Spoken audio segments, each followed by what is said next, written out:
지금 여러분이 듣고 계신 스마트폰이나 귀에 꽂고 있는 이 무선 이어폰 한번 생각해 보시죠. 네. 그 기기의 핵심 부품이 조립된 곳이 어디일까요? 불과 몇십 년 전만 해도 글로벌 공급망에서 완전히 단절되어 있던 국가일 확률이 무려 65%에 달합니다. 와, 65%요? 사실 그렇게 들으니까 확 와닿네요. 그렇죠. 그야말로 현대 경제사에서 가장 극적인 반전을 만들어낸 곳, 바로 베트남입니다.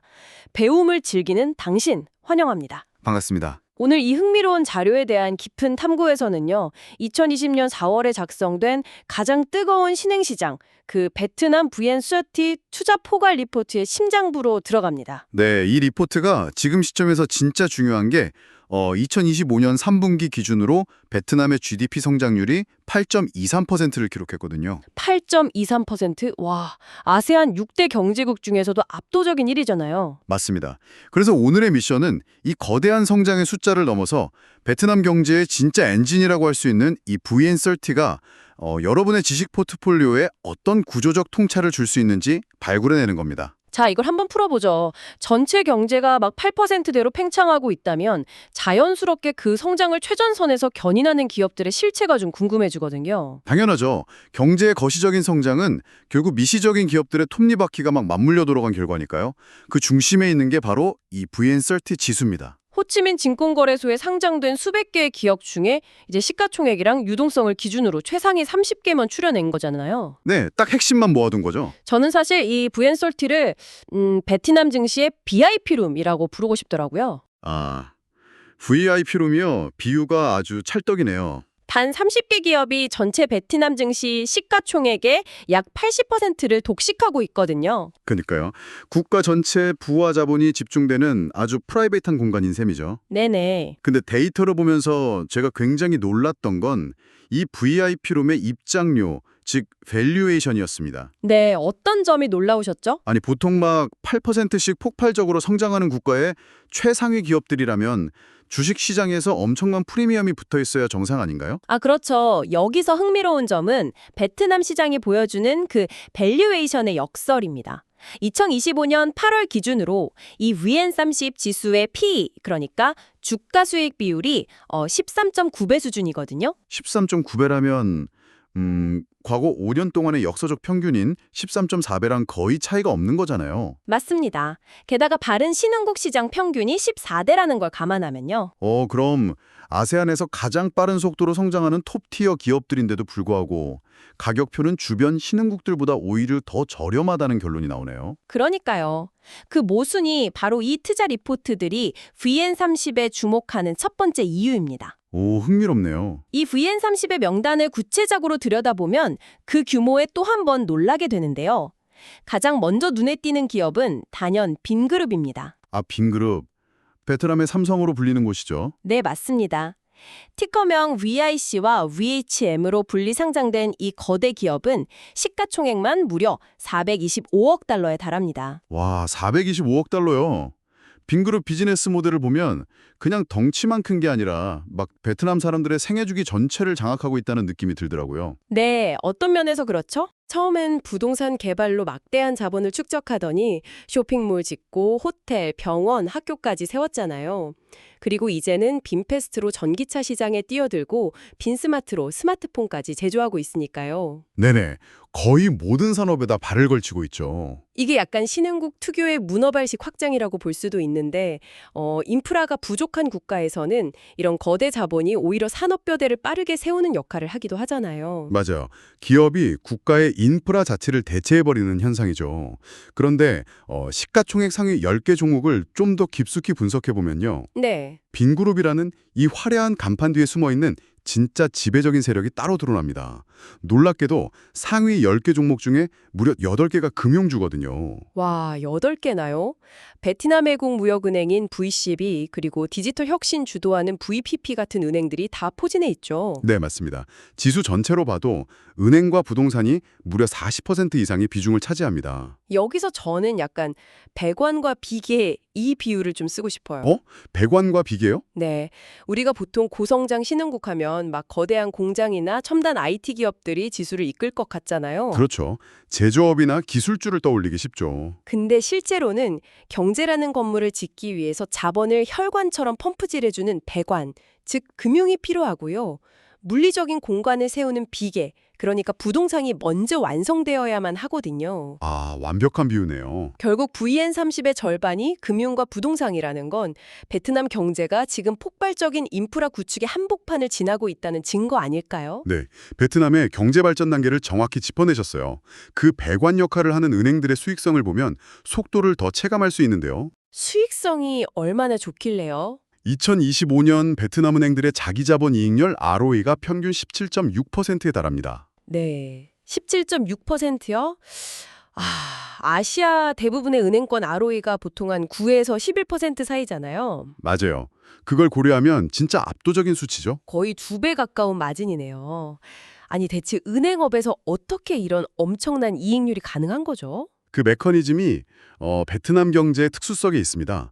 베트남은 지금 급격한 산업화 때문에 기업들의 대출 수요가 막 폭발적으로 증가하고 있거든요. 돈 빌릴 곳이 엄청 많다는 거군요. 네. 반면에 과거에는 사람들이 현금을 그냥 장롱 속에 보관했었는데 이제 점차 금융 시스템 안으로 들어오면서 막대한 예금액이 은행으로 쏟아져 들어오고 있어요. 그러니까 자본을 빌리려는 수요는 넘쳐나는데 신용 공급은 아직 초기 단계잖아요. 그래서 은행들이 예금 금리는 낮게 유지하면서 대출 금리에는 높은 프리미엄을 붙여서 아주 넉넉한 예대 마진을 누리고 있는 겁니다. 와, 싼값에 자본 모아서 성장에 목마른 곳에 비싸게 빌려준다. 이거 진짜 신흥국 금융업이 누릴 수 있는 최고의 황금기네요. 그렇죠. 근데 여기서 시야를 조금 더 넓혀봐야 할 것 같아요. 이 화려한 VIP룸이 하루아침에 뚝딱 만들어진 건 아닐 테니까요. 네, 그 배경을 알아야죠. 베트남이 대체 어떻게 전 세계 자본을 빨아들이는 블랙홀이 될 수 있었는지 그 근본적인 엔진을 이해하려면 1986년으로 거슬러 올라가야 하잖아요. 맞습니다. 바로 도이모이 개혁이죠. 이 도이모이 정책을 더 큰 그림과 연결해보면 베트남식 고속성장의 비밀이 다 풀리거든요. 어떤 비밀이죠? 1980년대 중반에 베트남 경제는 철저히 고립돼서 진짜 붕괴 직전이었습니다. 이때 공산당이 체제의 통제력을 유지하면서도 시장경제 메커니즘을 이식하는 이른바 부분적 급진개혁, 스몰뱅을 선택한 겁니다. 스몰뱅. 이거 흥미로운 지점이네요. 네, 당시 동유럽 국가들은 체제 자체를 하루아침에 뒤엎는 막 급진적인 충격요법을 썼다가 극심한 혼란을 겪었잖아요. 그렇죠. 빅뱅식 개혁이었죠. 반대로 중국은 특정 해안 도시들만 핀셋으로 개방하는 아주 느린 점진주의를 택했고요. 네, 맞아요. 그러니까 베트남은 딱 그 중간 어디쯤에서 정치적 안정이라는 브레이크랑 외국인 직접 투자라는 엑셀을 동시에 밟은 거군요. 정확합니다. 그 정비유한 균형 감각 덕분에 베트남이 2009년에 저소득국에서 중소득국으로 진입을 했고요. 지난 30년간 연평균 6%대 중반이라는 정말 경이로운 성장을 이어왔습니다. 와, 30년간 6%대면 진짜 엄청나네요. 네, 그리고 과거 생존을 위해 시작했던 이 개방의 인프라가 현재 글로벌 경제의 가장 강력한 메가 트렌드랑 완벽하게 맞아 들어가게 된 거죠. 여기서부터 진짜 흥미로워지는데요. 바로 차이나 플러스 원전력의 대두잖아요. 네, 맞습니다. 미국과 중국 패권 갈등이 격화되면서 막 글로벌 기업들이 중국 단일 국가에만 생산 라인을 의존하는 게 얼마나 위험한지 깨닫기 시작했잖아요. 그렇죠. 공급망 분산이 지상명령이 된 거죠. 네, 대안을 찾아라 이렇게 됐을 때 왜 하필 베트남이 막 인도나 인도네시아 같은 쟁쟁한 경쟁자들을 다 제치고 가장 완벽한 대안으로 선택받았을까요? 가장 결정적인 이유는요. 지정학적 위치와 공급망의 생태계 때문입니다. 사실 제조업체들이 중국에서 공장을 뺀다고 해도 당장 중국산 중간 부품을 아예 안 쓸 수는 없거든요. 부품은 계속 받아와야 하니까. 네. 근데 베트남 북부에 있는 하이퐁 항구 같은 곳은 중국 심천이나 광저우에서 트럭으로 불과 하루면 부품을 실어 나를 수가 있어요. 와, 하루만이요? 위치가 진짜 기가 막히네요. 거기다 베트남 정부가 글로벌 기업줄 유치하려고 파격적인 법인세 면제 혜택도 줬고요. 또 문맹률 낮고 손재주 뛰어난 젊은 노동력을 대거 투입할 수 있었으니까요. 그러니까 단순히 인건비가 싸서 간 게 아니라 기존 중국의 거대한 밸류체인이랑 물리적으로 다 연결되어 있으면서도 제도적인 인프라까지 완벽하게 깔아준 거네요. 맞습니다. 그래서 이 현상을 증명하는 아주 상징적인 숫자 숫자가 나오는데요. 네. 2024년 말 기준으로 삼성전자의 베트남 누적 투자액이 무려 228억 달러입니다. 228억 달러, 하나로 약 30조 원이 넘는 돈이죠. 네. 근데 이 30조 원이라는 금액의 이면을 보셔야 돼요. 삼성전자가 베트남에 6개의 첨단 공장이랑 1개의 R&D 센터를 운영 중이거든요. 네네. 그 결과 전 세계 삼성전자 글로벌 매출의 30%가 지금 베트남에서 창출되고 있습니다. 와, 30%나요? 하나의 국가가 막 글로벌 IT 거인 전체 매출의 30%를 책임진다는 건 이제 베트남이 단순한 하청기지가 아니라 삼성이라는 생태계의 심장 중 하나로 완전히 통합됐다는 뜻이네요. 그렇죠. 그리고 애플 공급망 이동은 그 속도가 더 무섭습니다. 애플도요? 네, 중국 리스크 줄이려는 애플 협력사 중에 무려 38개 기업이 이미 베트남에 대규모 공장을 세웠어요. 와, 38개 기업이요? 와. 여러분이 지금 흔히 사용하시는 무선 이어폰, 에어팟 있죠? 그 전 세계 물량 중 65%가 지금 이 순간에도 베트남에서 생산되고 있습니다. 65%. 그러니까 거대한 앵커 기업 하나가 딱 자리를 잡으니까 수백 개 부품사들이 다 같이 이동하면서 거대한 클러스터를 형성하는 거군요. 맞습니다. 아까 시가총액 7위라고 하셨던 그 철강 기업 호아팟 그룹 같은 제조업체들이 엄청난 수혜를 보는 이유도 맥락에 같겠네요. 그렇죠. 공장 짓고 인프라 깔려면 철강이랑 기초자재가 어마어마하게 필요하니까요. 결국 2024년 한 해에만 무려 314억 달러라는 천문학적인 외국인 직접 투자가 쏟아져 들어온 건 다 이런 복합적인 이유가 있었군요. 네, 필연적인 결과죠. 하지만 여기서 저희가 되게 중요한 질문을 하나 던져봐야 합니다. 중요한 질문이요? 자본이 아무리 몰려들고 성장이 가파라도 이 시스템을 지탱하는 정치적 리스크가 폭발하면 사실 모든 게 멈출 수 있거든요. 아, 리스크. 이 투자 리포트 후반부를 보면요. 그 화려한 성장 이면에 있는 차가운 현실, 그러니까 2024년에 발생한 전례 없는 정치적 지형 변화를 지적하고 있습니다. 사실 이 부분 데이터가 상당히 충격적이긴 하더라고요. 2024년 7월에 국가 권력 서열 1위였던 응우엔 푸종 공산당 총비서가 사망하는 일이 있었죠. 네, 맞습니다. 근데 더 놀라운 건 그 전후로 최고 권력 기구인 정치국원 7명이 연쇄적으로 사임을 했단 말이에요. 사실 공산당 일당 지배 체제에서 권력 핵심부가 이렇게 대거 교체된다는 건 엄청난 지진광파 아닌가요? 리포트는 이 정치적 격변의 메커니즘을 반부패 캠페인의 결과로 객관적으로 분석하고 있습니다. 반부파 캠페인이요? 네, 베트남 공산당이 이른바 불타는 용광로라는 아주 강력한 사정 정국을 주도하면서 부패 척결에 나섰거든요. 이 방향성 자체는 국가의 투명성을 높이는 과정이라고 리포트는 설명합니다. 네네. 하지만 역설적으로요, 이 과정에서 과학이나 경제 정책을 주도하던 전문가 출신 정치고관들까지 책임을 지고 대거 퇴진하는 결과가 발생했다는 거죠. 그러니까 정책 실무자들, 특히 당장 대규모 인프라 프로젝트나 외국인 투자 유치에 서명해야 하는 관료들이 막 이거 내가 승인했다가 나중에 조사받는 거 아니야? 하면서 극도로 몸을 사리게 되었다는 거군요. 네, 리포트에서 언급하는 이른바 관료주의의 마비 현상입니다. 아니, 근데 잠깐만요. 이렇게 되면 여러분 입장에서 당연히 이런 반론이 제기될 수밖에 없거든요. 어떤 반론이죠? 관료들은 결제를 미루고 있고 거기다 아까 VN30 지수의 40%를 차지하는 은행주들. 얘네는 외국인이 살 수 있는 지분 한도가 30%로 꽉 막혀 있잖아요. 네, 더 이상 주입이 어렵죠. 게다가 높은 부동산 비중 탓에 시장 변동성도 크다면 13.9배라는 저렴한 가격표만 믿고 들어가기엔 생각보다 너무 위험한 시장 아닌가요?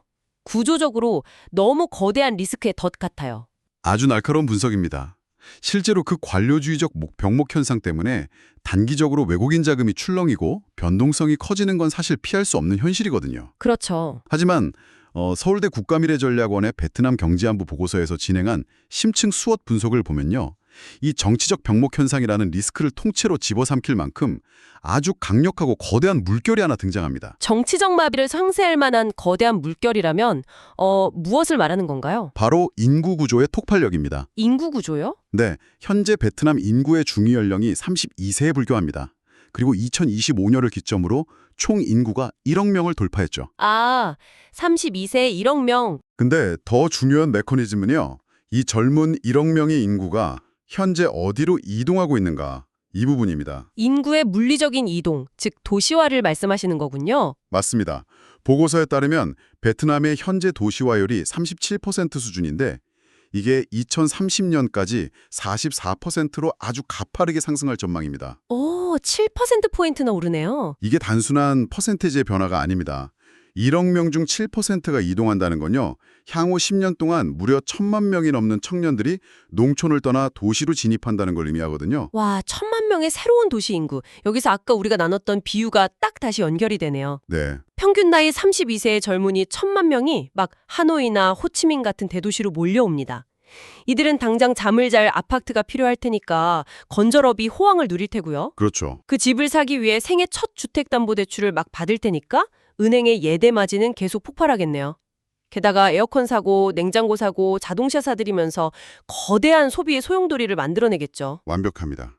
그러니까 정치인들이 결제를 미루고 정책이 막 흔들려도 이 1억 명의 청년들이 매일 먹고 일하고 소비하면서 만들어내는 이 거대한 내수 시장의 폭발, 이 엔진은 절대 멈추지 않는다는 거죠. 아, 외부의 지정학적 위기나 내부 정치적 관료주의 같은 일시적인 충격들을 다 흡수해버리는 가장 강력한 쇼크 업서버가 바로 이 역동적인 인구 구조라는 말씀이네요. 바로 그겁니다. 자, 그래서 이 모든 게 대체 무슨 의미일까요?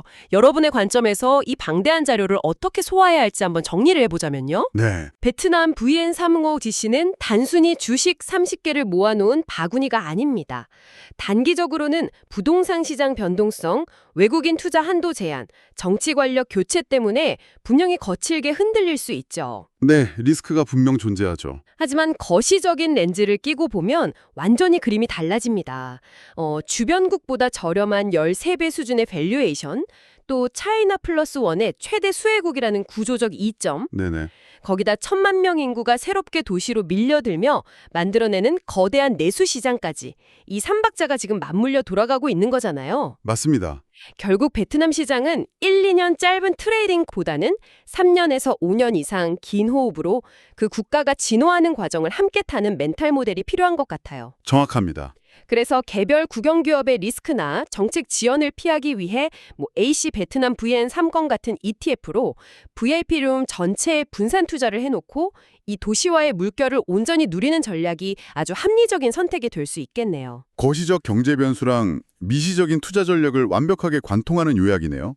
오늘 이 자료의 숫자와 메커니즘을 쭉 짚어가면서 저는 여러분이 혼자서 더 깊이 고민해 볼 만한 아주 흥미로운 질문이 하나 떠올랐습니다. 오, 어떤 질문일지 기대가 되는데요. 현재 베트남은 삼성이나 애플 같은 글로벌 거인들의 훌륭한 생산 기지로서 말 그대로 세계의 공장 역할을 하며 폭발적으로 성장하고 있습니다. 네.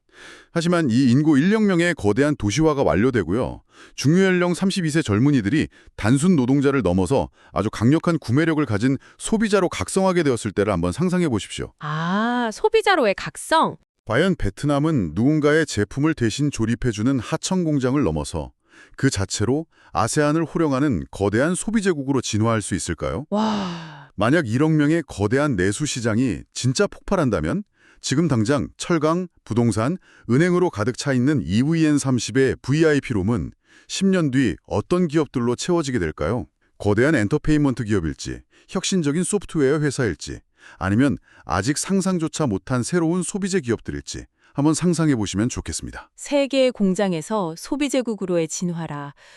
정말 소름 돋는 통찰입니다.